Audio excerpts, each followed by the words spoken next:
Supreme court ने कल एक लैंडमार्क वर्डिक्ट दिया कॉन्स्टिट्यूशनल बेंच ने 6/1। केवल एक डिसेंटिंग में जस्टिस थे।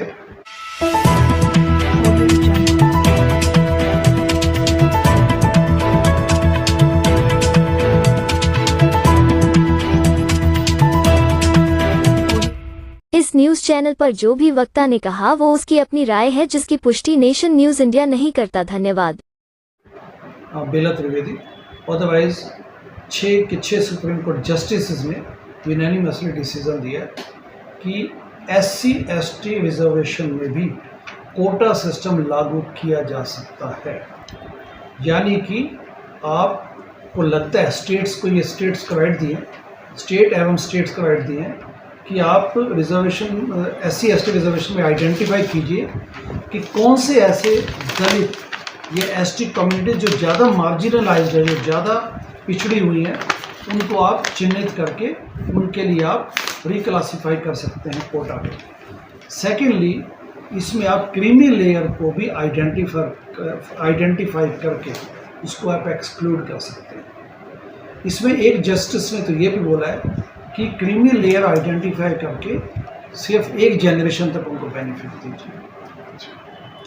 तो कुल मिलाकर ये मेरा अपना ओपिनियन ये है कि यह गलत है।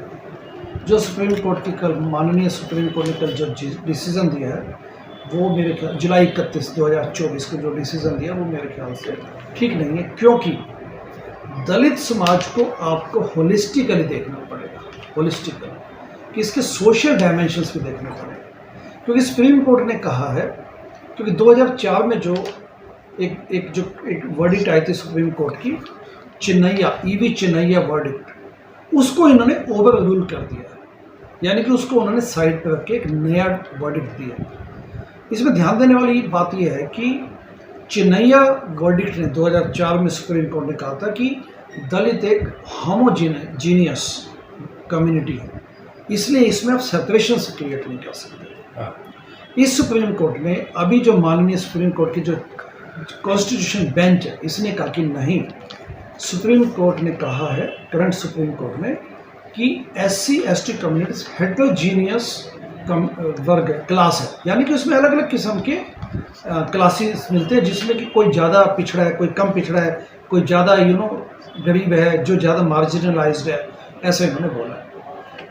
मेरा ये मानना है कि इसलिए इन्होंने बोला कि आप इसमें भी कोटा दाखिल कर सकते, कोटा लागू कर दीजिए, क्रीमी लेयर को आइडेंटिफाई कीजिए। मेरा अपना ये मत है, और भारतीय लिबरल पार्टी और जो हमारे जैसे लोग जो सोशल जस्टिस में काम करते हैं, हमारा यह मानना है कि दलित समाज को हिस्टोरिकली आपको एक ही क्लास में देखना चाहिए, क्योंकि उनके साथ वो दलित समाज हिस्टोरिकली सदियों से, शताब्दियों से वो वंचित है, पिछड़ा हुआ है एवं शोषित है, और एक स्टिग्मा उन पर अप्लाई किया। क्योंकि जब आपने खुद ही एक हिंदू समाज ने, भारतीय समाज ने एक क्लासिफिकेशन जाति के नाम पे बना दी कि आप अपर कास्ट हैं, आप लोअर कास्ट हैं, आप अपर कास्ट हैं, हम लोअर कास्ट हैं। जब हमें डेजिग्नेट आपने कर दिया कि हम लोअर कास्ट हैं, और सदियों से किया गया, तो आप अब हमें कैसे कह देंगे कि नहीं, आप इस रिजर्वेशन से बाहर आ जाइए? क्योंकि रिजर्वेशन तो बाबा साहब अम्बेडकर ने दिया, और उनको लगा था कि जो इनजस्टिस सदियों से हुई है उसको हील करने का एक ही तरीका है कि कम से कम इन कम्युनिटीज़ को अपलिफ्ट करने का एक ही माध्यम है कि इनको रिजर्वेशन दी जाए पढ़ाई में एवं नौकरी में, ताकि ओवर द टाइम ये अपलिफ्टमेंट हो सके।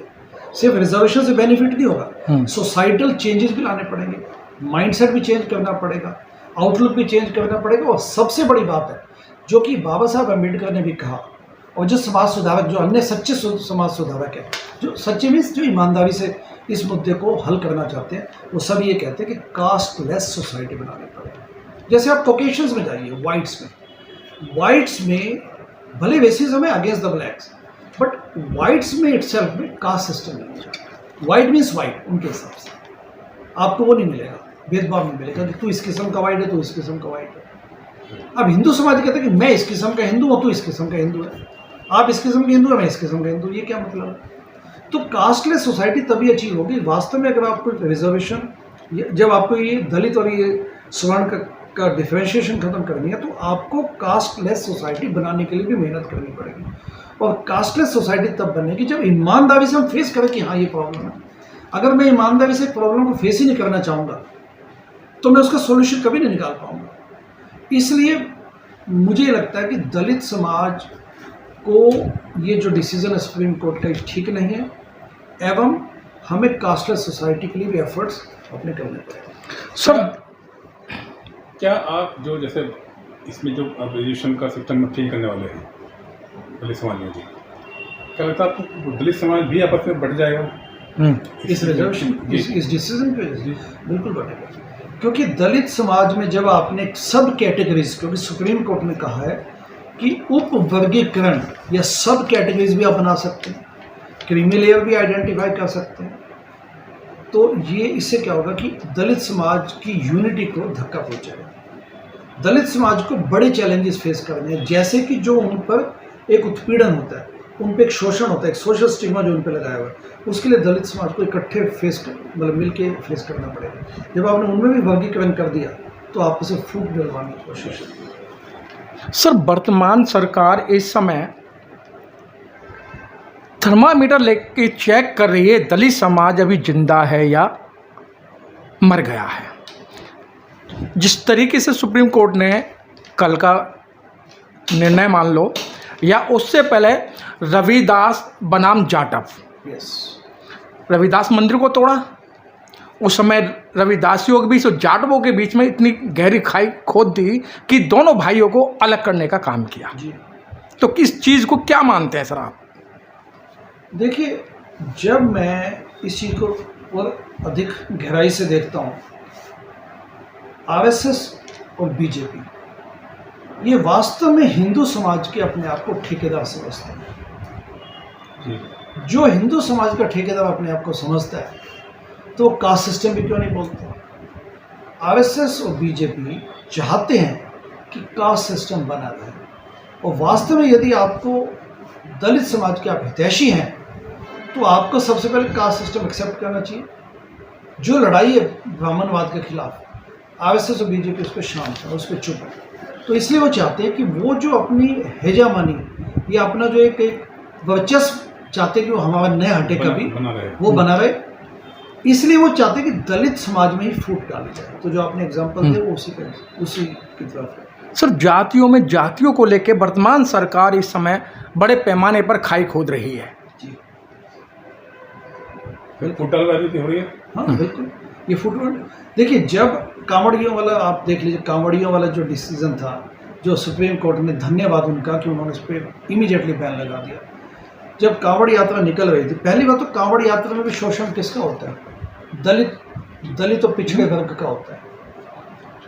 कांवड़ियों की यात्रा में आपने देखा कि जो अब 20 दिन की छुट्टियां लेके कौन जाएगा? जो पिछड़े वर्ग के जो अनएम्प्लॉयड यूथ होता है उनको भेज दिया जाता है। तो एक तो ये पॉइंट है। एनीवे, कमिंग बैक टू कांवड़ियों की यात्रा में जो इस प्रकार का एक उत्तर प्रदेश सरकार ने कहा कि नहीं, आप आइडेंटिफाई कीजिए कि आप ये आपके अपना नाम लिखिए, आप अपने ठेले पे, अपनी दुकान पे, अपने होटल पे। तो आप उसमें उनका मंतव्य ये था कि पहले तो मुसलमानों को तुम आइडेंटिफाई करो। जब मुसलमानों को आइडेंटिफाई तो उनसे डील करेंगे हम, उनको संभालेंगे, उनको देखेंगे, उसके बाद तुम दलितों पे आ जाओगे। तो फूट डालने की जो पूरी साजिश है, बीजेपी उसमें जुटी हुई है, क्योंकि विकास का काम ये कर नहीं सकती ना, विकास का काम कर नहीं सकती तो फूट डाल के आपस में बंटवाओ।